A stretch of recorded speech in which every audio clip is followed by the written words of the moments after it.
Network. Subscribe, share. Biakhante Dr. Abiy Ahmed yeroo sa'a 72 aangoonni TPLF fi loltoota isaanii akka harka kenname xumuramu fi tarkaanfii boqonnaa xumuraa lolatti Tigraay eegalamu ibsan.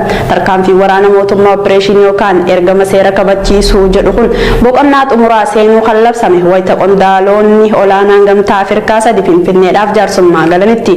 Mootummaa federaalaa gama isaatiin qondaaltonni kanneen jaarsummaaf kan dhufan wanti jawamu sobaa jechuudhaan TPLF wariinillee marii akka hin goone dubbateeti jira.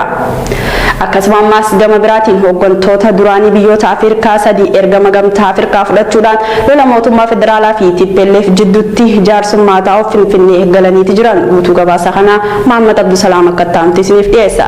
Ergamtoonni gamtaa Afrikaa sadii jaarsummaa Finfinnee seenan. Ergamtoonni duraanii biyyoota Afrikaa sadii ergama gamtaa Afrikaa fudhachuun mootummaa federaalaa fi TPLF jidduutti jaarsummaa taa'uuf Finfinnee seenuun dhagahamee jira. Lolli mootummaan duula seera kabachiisuu jedhu erga eegalee torban sadii lakkoofsee jira. Qondaalonni olaanoon sadii Yo'aakaamin Chisaanoo Moozaambiik irraa, Eelan Joonsan Saarliif Laayiberiyaa irraa akkasumas Kigalee Maamotilaante Afrikaa kibbaa irraa ta'uutu himama. Qondaalonni kunneen Finfinnee kan galan wayita mootummaan tarkaanfii marsaa xumuraa eegalamu labsuu isaati. Muummichi ministeera Abiy Ahmed waamicha marii fi jaarsummaa hawaasa idil addunyaarraa dhiyaachaa ture kufaa taasisaniiru. Gamtaan Afrikaa qondaaltonni sadan jaarsummaaf gara Finfinnee akka imalan wayita himetti mootummaan federaalaa mariin akka taasifamu ibsuuf jaarsummaa mitii jedhee ture.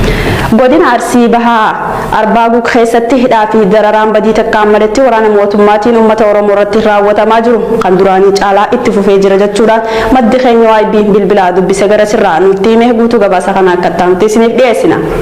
Godina Arsii Bahaa Arbaaguu keessatti hidhaa fi dararaan ilmaan Oromoo irratti akkuma itti fufetti jira jechuun maddi keenya waaybiitti himan. Ganda heelaa kaayyitti sabboontoota waan tahan qofaaf guyyaa har'aa namni 5 ol qaama mootummaatiin qabamee hidhamuu dubbatan. Namoonni hidhaman kun qeerroo 3 fi qarree 2 yoo ta'an mana hiraarsaa magaalaa Abboomsaa geessuudhaan beekameeti jira. Maqaan isaanii akkana yoo jaamu Ridwaan Mahammad qaadhimamaa barsiisaa yoo ta'u sababa tokko maletti sabboonummaa isaa qofaaf kan hidhame ta'uu dubbatan. Caalaa Hussein nama dukkaana suuqii gurguratudha. Akkasuma dukkaana kee keessatti oomeenni qeerroo laalchistee jeeqaa jirta jechuudhaan yeroo hedduu akka doorsisaa turanillee ni dubbatan. Sababa kanaaf hidhaaf saaxilamee jiraachuu himan. Adde Hawaa Aliyyii haadha ilmaanii yoo taatu sababa ammaan dura koongirensii federaalawaa Oromoo madarakaa filatamteef ammaas nu deeggaraa hin jirtu qeerroo gurmeessitee nu jeeqaa jirta jechuudhaan sababa tokkoon maletti oromummaasii qofaaf yakka godhanii akka hidhan himan. Leencoo Haajii sababa sabboonummaa qofaaf kan qabamee hidhamu yoo ta'u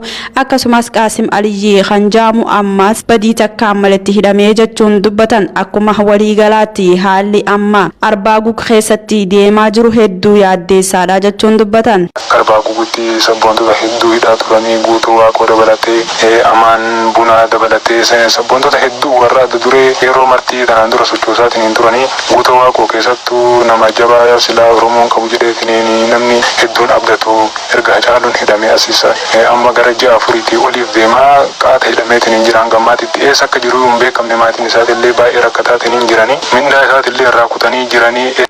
Hayyee keessumaayyuu qeerroo martuudhaa falmaa cimaa gubbaa jirti hanga ammaatitti duuba deebitee hin qabdu. Bara darbe seenaa maqaa guddaa qabna ammallee maqaa keenya durii isa deeffachuudhaaf falmaa gubbaa jirra. Abadan hidhaa fi doorsisaan of duuba nu deebisu. Dhaamsi kiyya inni dhumaan mootuu sagalee sabboontota kanaaf osoo nuuf taatanii keessumaayyuu qeerroo guutuu waaqoo inni jedhamu baay'ee nama cimaa miidiyaa OMN gubbaattillee nama beekamaa fi nama baay'ee dhageettii qabudha. Yeroo hedduu sanqallee fi manneen hiraarsaa hedduu keessatti hiraaramaatiin ture ammallee eessa akka inni gahame hin beekamne. Kanaaf qeerroo keenya bira osoo nu dhaabattanii isin jechuun barbaada. Ammallee yaadan osoo nu quba qabaattanii miidiyaa gubbaatti osoo nuuf baaftanii sagal falmaan kennaa osoo nu beekame miidiyaa hawaasaa gubbaa ufatti naanneeffamaa ture achiin osoo dhaggeeffatamee baay'ee nutti tola. Kanaaf quba qabaadhaa isin jechuun barbaade dhaamsi.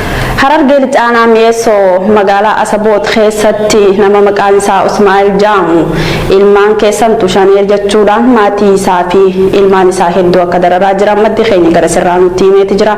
Gabaasa guutuu kana lalisaa sabaa akka ta'an isiniif dhiyeessa. godina Harargee lixaa aanaa Meessoo magaalaa Asabuutti mana maqaan isaa Ismaa'il yookaan Burqaa jedhamu ilmi keessan shaneedha jechuudhaan maatii isaa fi fira isaa guutuu hidhatti naqanii horii isaan qabaniis rasaasaan gatanii sababa mucaan lubbuu baafachuuf jecha gaaratti galeef jecha gochi hammeenyaa kun raawwatamaa jira. Haalli naannoo Meessoo jiru hedduu yaaddeessaadha jedha odeessi arganne. Dabalataanis miseensa woboo duraanii kan Tesaanii Hassan Haajii kan jedhamu kan karaa nagaan qabsaa'uuf Eertiraa irraa gale poolisii Oromiyaatti dabalamee poolisii Oromiyaa keessaa hisbee jireenya dhuunfaa isaa gaggeessuuf bultii ijaarratee suuqii banatee jiraachaa jiru. Suuqii keessaa konkolaataa patroolii tokkoon dhufanii akka shiftaatti humni addaa qabee hidhatti darbe. Nama isa gaafachuuf dhaga'e hundaa mana hidhaatti darbutti jiran. Qeerroo hidhaa baqattee maatii hidhuu fi qabeenya maatii saamuun keessattuu warreen harka qalleeyyii ta'an rakkoo guddaaf saaxilamaniiti jiran. Namoota hiyyummaaf saaxilaman kanaas bira dhaabbachaa qabsoo kanatti xumura godhuuf keessoof keessaaf alaan wal jaarree tokkummaan mootummaa gabroomsaa kana kuffisuu irratti haa hojjennu. Yeroon gara hundinuu wal bira dhaabbatan amma jedha maddi keenya garasii bilbilaan dubbifne. Godina Harargee lixaa aanaa Meessoo magaalaa Asabuutitti naannoo magaalaa Asabuutitti nama maqaan isaa Ismaa'il yookiin Burqaa jedhamu ilmi keessa waraana shaneeti jedhanii maatii isaa jumulaan akka malee hidhanii jiran waan fira isaa ta'eef dabree horii isaaniillee rasaasaan dura gatanii akka ajaa'iba miidhama hamaa keessa galanii jiranii maatiin isaatiif humilleen waan ilmi isaanii bosona galee jecha ilma isaaniitis gidiirsaniituma isaanii manaa baase sababa sanii lubbuu oolfachaaf gara bosonaa galee mucaan ichirraa haanii maatii isaa akka malee miidhaa jiranii. Haalli naannoo keenyatti deemaa jiru aanaa Meessoo keessatti hammaataadha akkaan hamaadha. Kaleedhaas nama maqaan isaa Saanii Haajii jedhamu Hassan Haajii jedhamu isaa suuqii isaa gurgurachaa jiru.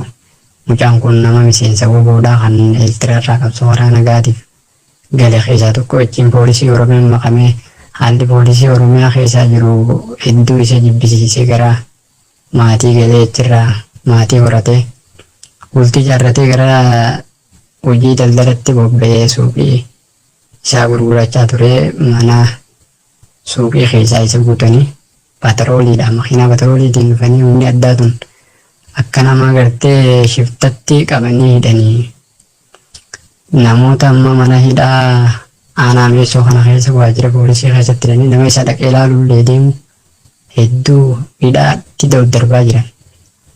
Hidhatti ol darbaa jiranii nama isa dhaqee ilaaluu deemu firrilleen dhaqee ilaaluu danda'u. Haala akkanaa kana keessa jirra aanaa Meessoo. Bakka bu'aa paartii KFO godina Jimmaa kan ta'e obbo Umar Taayir torban dabree magaalaa Finfinnee keessaa qabamee poolisiin aanaa Jimmaa tokkoffaa magaalaa Jimmaatti ukkaanfamee hidhamuu akka waa'ee bitisiniif gabaasuun keenya ni yaadatama. Dhimma isaa ammas waan haaraa waan nu bira ga'e akka taantu isiniif dhiyeessina. Bakka bu'aa KFO godina Jimmaa kan ta'e obbo Umar Taayir torban dabree Finfinnee bakka baqaan jiraatu poolisii aanaa tokkoffaa magaalaa Jimmaatiin ukkaanfamee gara magaalaa Jimmaa geeffamuu gabaasuun keenya ni yaadatama. Guyyaa qabamee dhufe yeroo muraasaaf waajjira poolisii aanaa tokkoffaa keessa erga tursiifameen booda achi keessaa baasuun bakka jijjiiramee fi ture bakka keessatti to'atame jedhamee odeessi bahaa turellee qajeelchi poolisii magaalaa keessa ta'ullee maatiin isaa nyaataa fi uffannaa geessee fi achitti argachuu hin dandeenye. Torbaan tokko oliif abukaatoo dhuunfaa isaatii fi maatii isaanii kan wal hin argin yoo ta'u waan maatii irraa geeffamuufis poolisiin maatii harkaa simatee osoo hin geessiniif hafa. Guyyaa kaleessaa miseensa maatii isaa Ifaaja dadhabsiisaa booda bakka to'annoo kan biraa marroo sadaffaaf kan jijjiirameef ta'uu dubbatti. Shamarreen guyyaa kaleessaa nyaataa fi uffata geessitee odeessaa nuun geesse akka jettutti kaambii waraanaa humna addaa magaalaa Jimmaa naannoo bahiinsa magaalaa Aggaaroo argamu keessatti to'atamee jiraachuu poolisoota waardiyummaan achitti ramadaman irraa mirkaneeffachuu ibsiti. Poolisoonni humna addaa Qondaala dabree waardiyaaleen dalagaa shamarree Umar gaafachuuf deemte tana Umarii waliin wal hin qunnamsiisin nyaata iseen geessitee fi seensuuf hooggana keenyaatu nu dhoorke boodarra yeroo inni ficcaaniif gabba'u kenninaaf jechuudhaan harkaa fuudhanii akka ol ka'an dubbatti. Akka heera mootummaatti keewwata 1920 jalatti tumametti namni to'annaa seeraa jala jiru sa'aatii 48 keessatti mana murtiitti dhiyeeffamu mirga maatii fi abukaatoo dhuunfaasaa argee dubbisuu kan qabu ta'uu qajeeltonni kun akeeku. Mirga kana muluqamee mana hidhaa bakka garagaraatti itti jijjiiramaa jiraachuu ni dubbata. Godina Arsii Lixaa aanaa Shaallaa magaalaa Ajjeetti sababa ijoolleen mana hidhaa cabsitee baafte jechuudhaan daa'ima xixiqqoo tan mana hidhaa geessanii hidhaa akka jiran sababa daa'ima dhufanii akka qabamaniif yaada fakkaatu daa'ima of hin barin itti gaafatamaa godhuudhaan daa'ima mana hidhaa keessatti akka waan dararaa jiranii maddeen keenya ranuuf gabaaseeti jira. Godina Harargee Bahaa magaalaa Dirree Dhawaa keessatti qeerroo Nuraddiin Usmaa'il sabboonaa fi naamusaan kan guutame Oromummaa isaaf jecha qabamee kan hidhame waan nama mararuu keessaa yeroo boombii aaraa itti hidhawaan kan doktorri wallaanamuu qabajaaniin poolisiin didanii gulukoosii wajjiin fuudhanii mana hidhaatti akka darban maddeen keenya achirraa nuuf gabaasaniiti jiran.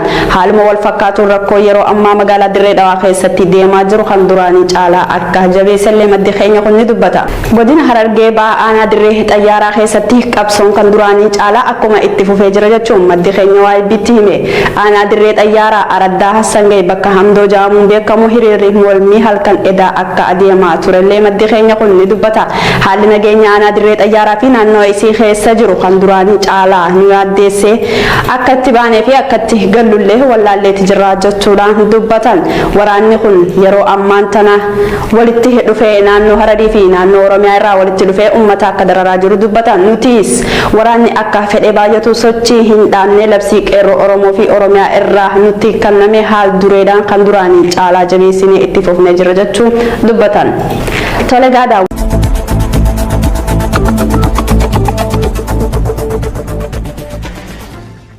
Qeerroo Media Network subscribe.